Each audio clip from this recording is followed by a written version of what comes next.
자, 오늘 대한전선이 급등을 했습니다. 우리가 보고 있던 대한전선이 급등을 했는데 급등 이유는 뭐였느냐? 증권가에서 대한전선 긍정 리포트들을 막 이제 쏟아내고 있어요. 이거는 사실 대한전선뿐만 아니라 LS 쪽도 마찬가지다. 전력기기 쪽 긍정 리포트들이 많아지고 있다. 그래서 전력기기 쪽 긍정 리포트들이 많아지고 있다.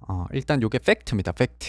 요 리포트들이 점점 많아지면 많아질수록 이제 앞으로 급등이 올 날이 좀 더 앞으로 당겨지고 있다. 이렇게 보면 되겠죠. 항상 우리가 하는 것들 기억을 하셔야 돼요. 좋은 것을 미리 확인하고 저렴하게 사서 시간을 주면 알아서 올라간다. 맞죠? 저도 오늘 한 20%인가 19%인가 20%까지 수익률이 찍히더라고요. 저는 지금 현재 한 1,700만 원 정도 찍혀 있네요. 15,000원쯤에 15,100원쯤에 사가지고 한 7, 8천만 원 모아 가다 보니까 또 급등이 이렇게 나와버리네요. 오늘도 시가에 밀려서 출발했죠. 시가에 밀려 출발했는데 살까 말까 고민하다가 또 오늘 장이 좀 안 좋을 것 같아서 장 끝나면 사야지 했는데 그대로 올려버렸네요. 맞죠? 그래서 지금 수익률이 대략 19% 정도 나오네요. 19% 정도 찍혀 있고 수익금은 한 1,700만 원 정도 찍혀 있습니다. 그래서 대한전선이 오늘 특별히 좋았는데 사실은 뭐 개별로 올라갔으니까 큰 의미는 두지 않고 전력기기 쪽 전체가 이제 부각받을 때 그때가 좀 더 좋겠죠. 아무래도 LS 사신 분들은 너무 걱정할 필요 없어요. LS가 원래는 대장 역할을 더 많이 하기 때문에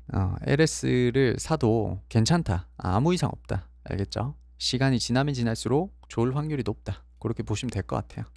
그래서 오늘 이슈는 뭐 이런 게 있었고 그 다음에 오늘 급등이 나온 애들은 뭐 로봇 관련주 또는 히토류 관련주들 이런 게 있었죠. 히토류 관련주들은 며칠 뒤에 한번 봅시다. 지금 당장에는 볼 수 있는 게 아니라서 히토류 관련주들 유니온 머티리얼 이런 게 있었죠. 유니온 머티리얼 그 다음에 유니온도 있었고 그 다음에 동국 RNS 이런 것도 있었고 그렇네요. 그 다음에 오늘 뭐 특별하게 이슈는 없었던 것 같아요. 로봇 관련주들이랑 원전 관련주들이 지금 현재로선 제일 좋고 나머지 것들은 특별히 좋은 거는 아직까지 뭐 반도체는 당연히 좋으니까 어쩔 수 없고 반도체는 따라가지 말라고 했죠. 이제는 급락이 좀 한번 나올 때가 돼서 웬만하면 따라가지 마세요. 하나마이크론도 이제 꼭다리 한번 찍었으니까 SK하이닉스도 오늘 내렸다가 잡아주고 삼성전자도 내렸다가 밑꼬리 달고 어떻게 될지 모르겠다. 맞죠? 반도체는 특강을 준비하고 있어서 아마 우리가 많이 모아갈 때쯤에는 내년 전반기쯤이 되지 않을까라고 생각을 해요. 지금부터 이제 조정이 시작이 되면 2개월에서 3개월 정도 이제 조정이 올 거 아니에요. 그럼 여러분들이 첫 매수가 찍히는 게 아마 12월쯤이지 않을까라고 생각이 드네요. 지금부터 조정이 온다고 해도 한 달에서 한 달 반이 필요하니까 일단 특강을 미리 만들어 놓고 우리가 자리를 좀 기다려 봐야 돼요.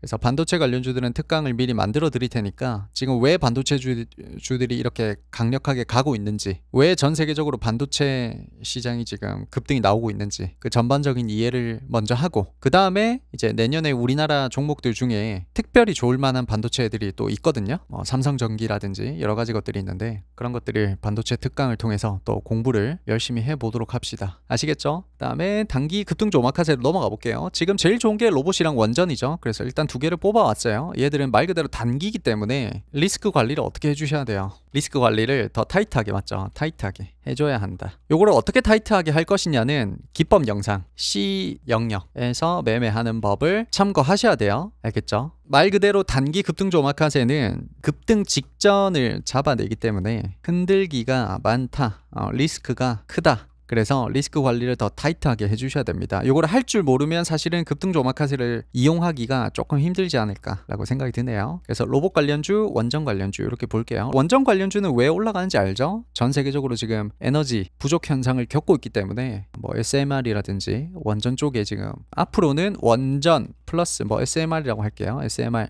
플러스 ESS 에너지 저장 이쪽으로 이제 테마가 크게 만들어질 확률이 높죠. 맞나요? 원전 vs 재생에너지 장기적으로 봤을 때 정말 미래 장기적으로 봤을 때 둘 중에 어디에 집중하는 게 좋을까요? 원전이 좋겠죠. 아무래도 효율이 이쪽이 더 좋다 솔직히. 재생에너지는 그게 치명적인 단점이 있어요. 뭘까요? 그쵸. 전력 공급이 변동성이 좀 심해요. 그렇죠. 이거를 간헐성이라고 해요. 간헐성. 우리가 어떤 일이 드문드문 일어날 때 간헐적이다 이렇게 표현을 하죠. 이게 간헐성이 예를 들면 이런 거죠. 풍력 에너지. 바람 많이 불 때는 좋아요. 맞죠?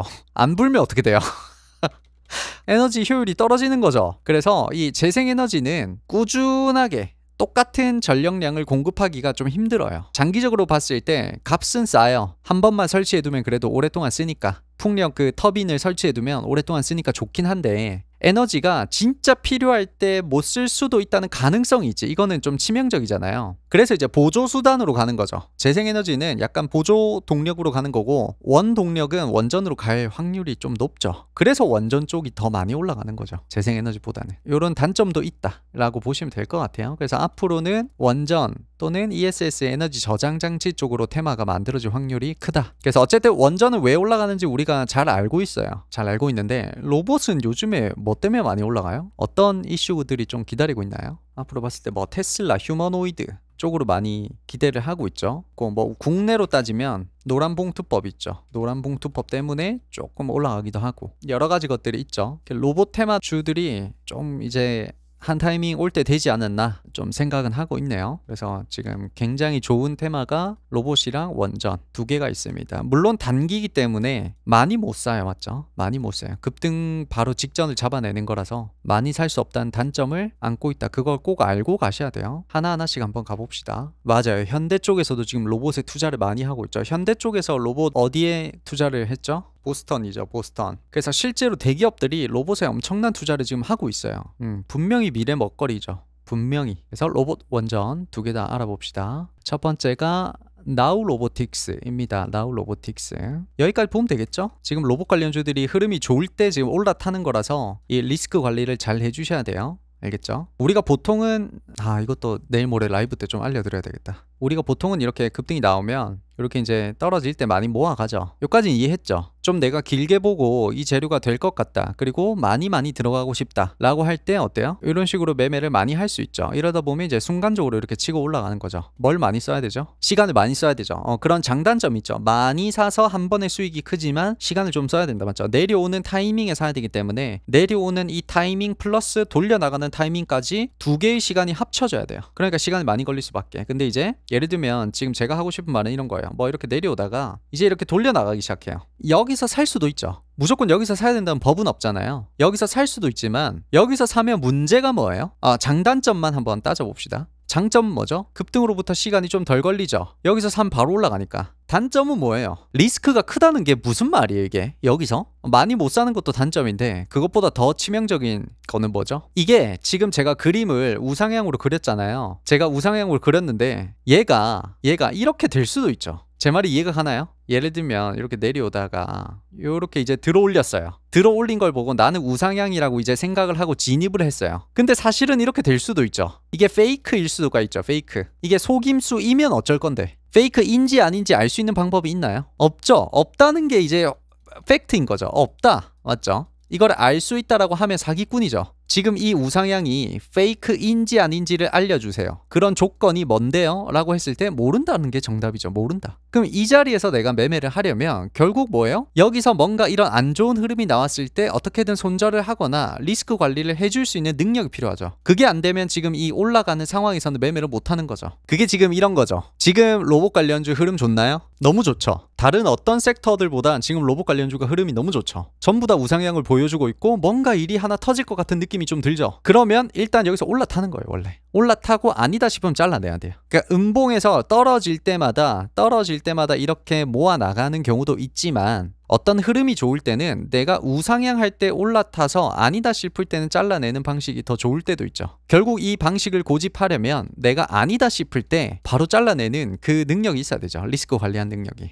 그래서 나우 로보틱스도 되게 흐름이 좋다. 되게 흐름이 좋다. 이 단기 종목들은 사실은 거의 수급만 보고 하기 때문에 어떤 장기적으로 얘가 대장주가 될 것 같다 안 될 것 같다 그런 거는 아니에요. 알겠죠? 얘가 지금 어떤 사업을 하고 있으니까 뭐 나중에 이러한 게 엮어서 하나오션처럼 어떤 이러한 사업을 하고 있으니까 MRO 관련해서 얘들이 대장이 될 확률이 높다. 그런 게 아니고 단순히 지금 자체의 수급만 보고 얘기를 해야 되죠. 특히 우리나라 로봇 관련주들은 하나오션처럼 글로벌 플레이어가 있나요? 없죠. 우리나라 로봇 관련주들은 전부 다 국내용이죠. 국내용. 글로벌 플레이어가 없단 말이에요. 그러니까 실적도 없고 그러니까 어떤 장기적인 전망을 보고 들어가는 게 아니고 이 흐름 자체, 테마 자체에 대해서 그냥 흐름이 좋다라는 걸 보고 들어가는 거예요. 됐죠? 여기까지 보면 되겠죠? 그러니까 여기서 사서 바로 이제 관리를 해주셔야 되죠. 리스크 관리. 나우 로보틱스. 그 다음이 이제 로보로보입니다.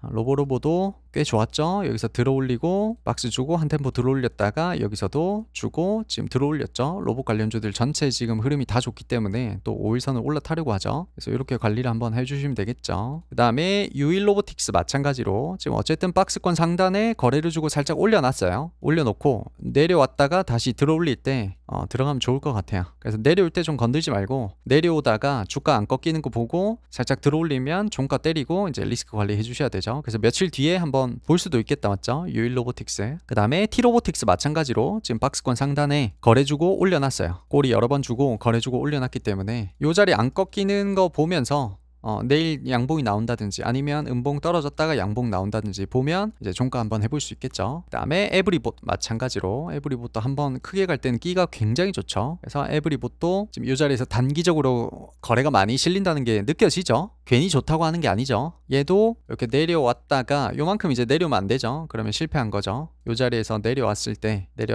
너무 담지 말고 내려왔다가 다시 주가 안 꺾이는 거 보고, 그러니까 요런 거를 기대를 하는 거죠. 요런 자리에서 종가를 치고 요까지 대응을 하는 거죠. 이해됐나요? 지금 제 말이 이해가 안 되면 얼마 전에 제가 올려드렸던 기법 영상을 더 많이 보셔야 돼요. 음봉에서 떨어질 때 어떻게 매매를 할 것인지, 이렇게 우상향 해 나갈 때 어떻게 매매를 할 것인지는 다 설명을 해놨어요. 이 자리에서 들어가서 이제 대응을 하는 거죠. 지금도 마찬가지로 지금 이 자리에서도 음봉 줬다가 양봉 뜨면 바로 들어가서 대응을 한번 해볼 수 있는 거죠. 그래서 에브리봇도 며칠 뒤에 다시 보면 될 것 같습니다. 그 다음에 휴림 로봇도 마찬가지로 거래 한번 주고 지금 이 자리에서 거래가 다시 들어왔어요. 여기서 이제 크게 꺾이면 볼 일 없고 안 꺾이고 다시 들어올리기 시작하면 한번 해볼 수 있죠. 휴림 로봇. 그 다음에 SPG 마찬가지로 박스권 상단에서 어제 오늘 해서 거래 많이 터졌죠. 거래 많이 터지고 윗꼬리 자꾸 달고 있어요. 자, 이런 것들을 계속 집중을 해주셔야 되죠. 급등 직전을 잡아내려면. 그래서 안 꺾이는 거 보고 체크 한번 합시다. 일단 요까지 한번 체크를 해볼게요. 요까지 로봇 관련주들 한번 체크를 해봤어요. 뭐 레인보우 로보틱스 이런 것들도 있는데 너무 많이 하면 또 별로니까 우린 PTS는 오늘 상한가를 쳤죠. 그리고 삼현 이런 것도 잘 가고 있고, 너무 많이 오른 것들 말고 좀 급등 직전인 애들만 일단은 뽑아왔어요. 체크 한번 해서 어떻게 흐름이 어떻게 되는지 한번 공부를 해봅시다. 그 다음 두 번째는 원전 관련주들, 두산 에너빌리티 마찬가지로 몇 개월 정도 쉬고 지금 박스권 상단에서 한번 매물 조화를 어떻게 하는지 한번 봅시다. 그래서 음봉 떨어지고 양봉 잡아줄지 아니면 음봉 계속 떨어질지 어떻게 될지 모르니까 체크 한번 해봅시다. 그 다음에 우리기술입니다. 우리기술도 마찬가지로 여기서 매물 조화 한번 하고, 지금 여기서 보면 흐름이 좋아요, 안 좋아요? 안 좋죠. 여기서 버텨주지를 못하고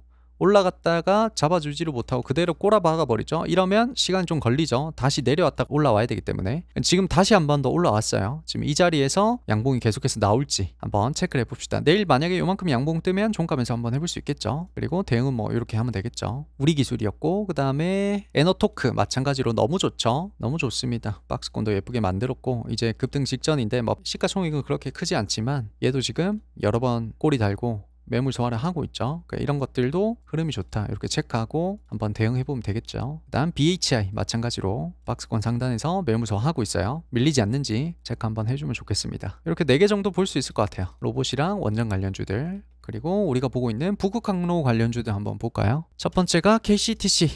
아직까지 뭐 없죠? 지금 북극항로 관련해서는 좋은 기사들과 재료가 계속 있는데 아직 부각을 많이 못 받고 있어요. 그럼 이제 둘 중 하나죠. 뭐 여러 가지 전략이 있을 수 있는데 여기서 50% 채우고, 일단 여기서 50% 채우고 떨어지면 50% 나머지 채우고, 그게 첫 번째 전략일 수 있고, 그 다음에는 여기서 이제 거래 터지기 시작하면 그때 이제 따라 붙는 거죠. 급등 직전을 한번 잡아내 보겠다 라는 심산으로 여기서 모으지 않고 거래 터질 때까지 좀 기다려주는 거죠. 윗꼬리 한번 길게 달릴 거니까 이번 달 안에 혹은 뭐 다음 달 안에 한번 우상향 보여주면서 윗꼬리 한번 길게 달지 않을까 라고 생각을 합니다. 그 다음에 동방 마찬가지로 여기서 50% 담고 떨어지면 나머지 50% 담고, 또는 여기서 요런 이제 거래가 터져줘야 되죠. 요런 거래가 터져줬을 때 여러분들이 한번 해볼 수 있겠죠. 여기서는 왜 꼬라박았어요? 이런 이제 윗꼬리를 달 때도 이제 중요한데, 윗꼬리를 달 때 단순히 차트만 보는 게 아니고 이 자리에서 어떤 실질적인 뉴스가 있었느냐, 북극항로 관련해서 뭐 부산이랑 어쩌고 저쩌고 해수부가 뭐 옮긴다 만다 그런 좀 갈등이라든지 또 좋은 호재라든지 실질적인 뭐가 있었느냐가 중요해요. 이 자리에 있었어요, 없었어요? 거래 터지고 올라타려면 제대로 된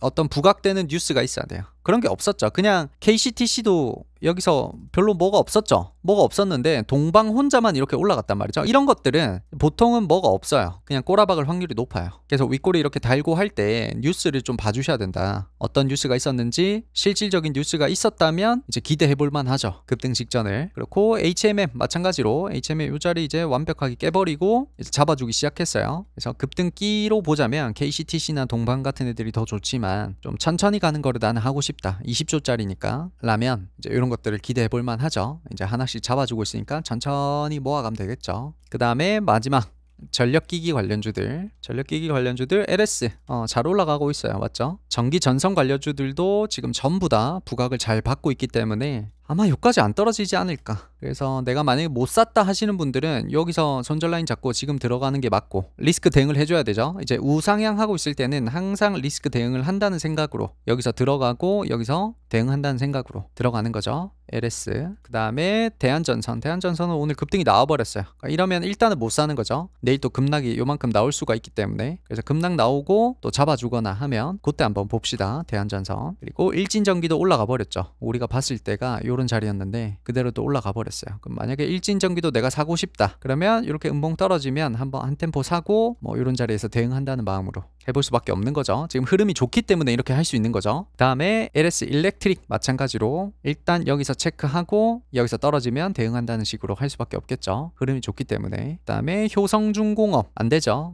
좀 하기 힘들고. 그 다음에 LS 마린 솔루션 마찬가지로 여기서 체크하고 이 자리 이탈하면 대응 한번 해준다는 마음으로 그렇게 가는 거죠. 둘 중 하나죠. 나는 여기를 깰 때 들어갈래 하시는 분들은 더 기다려야 되고 지금 이 흐름 자체가 좋아. 시장에서 지금 전력기기 관련해서 계속 거래가 들어오고 우상향을 보여주고 있어. 일이 한번 터질 것 같아. 그냥 여기를 안 깰 것 같아. 그러면 여기서 사서 여기서 대응한다는 식으로 갈 수밖에 없는 거죠. 그래서 매매 전략을 좀 우리가 구체적으로 나눠보면 이렇게 되겠죠. 간단하게 살펴보면 만약에 내가 길게 보고 싶다. 길게 보고 싶으면 내려올 때 하락 추세에서 많이 담아놔야 되죠. 하락 추세에서 많이 담아서 나중에 급등이 나오면 크게 돈을 한번 벌겠다라는 전략인 거죠. 그 다음에 흐름이 좋을 때는 일단 들어가고 나서 대응을 하는 거죠. 예를 들면 뭐 전력기기 또는 로봇, 원전 같은 것들 일단 들어가고 대응을 하는 거예요. 그 다음에 급등 직전인 것 같다. 지금 안 사면 사실 기회를 좀 놓칠 것 같다. 라는 것들도 일단 들어가고 나서 대응을 하는 거죠. 기다리는 게 아니고. 됐나요? 이해되고 있나요? 그러니까 기다릴 때와 올라탈 때를 자꾸 구분을 하셔야 돼요. 기다릴 때는 많이 모아 나갈 수도 있고 시간을 좀 천천히 줄 수도 있고 대신에 단점은 시간을 많이 투자해야 되고 장점은 한번 벌 때 많이 벌 수 있고 올라타는 전략을 할 때는 시간은 좀 많이 아낄 수 있지만 많이 못 모아가고 그런 장단점들이 다 있기 때문에 뭐가 좋다 안 좋다가 없어요. 둘 다 할 수 있어야 돼요. 알겠죠? 처음에는 이 두 개가 너무 헷갈리는데 하다 보면 차근차근 됩니다. 떨어질 때 많이 모아 나갈 수도 있고 올라갈 때 올라타서 대응하겠다는 마음으로 할 수도 있고 두 개가 자유자재로 돼야 된다. 그래서 오늘은 일단 크게 보면 로봇 관련주들 했고 원전 관련주들 이렇게 급등 조막하세로 보셔야 되고 북극 항로 관련주들은 시간이 좀 더 필요해요. 그래서 이런 것들은 많이 모아 나갈 게 아니면 안 하겠다는 마음인 거죠. 작게 살 거면 이거를 할 필요가 없지. 작게 살 거면 로봇이나 원전 관련주를 해야 되는 거죠. 빨리빨리 진행이 되니까. 제 말이 이해가 되고 있어야 돼요. 북극 항로 관련주를 내가 하려고 하는데 지금 비중이 내가 5% 10%밖에 못 들어갈 것 같다. 그러면 이걸 할 의미가 없다는 거예요. 이해됐죠? 전력기기도 사실은 한 1, 2주 전만 하더라도 많이 모아 나가는 타이밍이었는데 지금은 이제 올라 버렸으니까 지금 달라붙어서 작게 사서 달라붙어서 수익을 내겠다는 전략으로 바꿔야 되는 거죠. 어쩔 수 없이. 그래서 많이 살 때는 항상 하락 추세에서 많이 사고 좀 적게 사서 빨리빨리 진행을 하겠다라고 하면 올라가는 타이밍에서 어떻게 승부를 봐야 되고 그게 다예요. 사실 트레이딩을 딱 두 가지로 나누면 딱 그게 다죠. 됐나요? 여기까지 해서 오늘 급등 조마카세 마무리하겠습니다. 빌드업님 질문 잠깐 받고 끝내면 되겠죠. B 구간에서 모아서 C 구간으로 넘어가다가 C 구간 진행 중 B 구간 평단을 깨면 대응하고 다시 보는 게 좋겠죠. 그 깰 때 어떤 특별한 악재가 있었는지 그런 것도 한번 확인해 주시고 그런 게 없었는데 만약에 깬다. 나는 더 들어갈 의향이 있다. 이 재료가 될 것 같다. 그러면 뭐 계속 하는 거고 손절 안 하고 하는 거고 까지 해서 오늘 마무리 하도록 하겠습니다. 오늘 급등 조막하세요. 이렇게 마무리하고 생각보다 지금 악재가 크게 두드러지진 않고 있죠. 트럼프 때문에 또는 시진핑 때문에 급락이 나올 듯 말 듯 하는데 약간 줄다리기 하고 있죠. 줄다리기 하고 있는 것 같아서 음봉 크게 떨어지면 오히려 저는 기회라고 봅니다. 지수가 급락하면 기회다 라고 생각하고 일단 매매하시는 게 좋을 것 같아요. 장기적인 악재는 지금은 보이지 않는다. 일단 지수가 급락하면 길어야 몇 주일 것 같아요. 자, 이렇게 방송 종료하겠습니다. 감사합니다.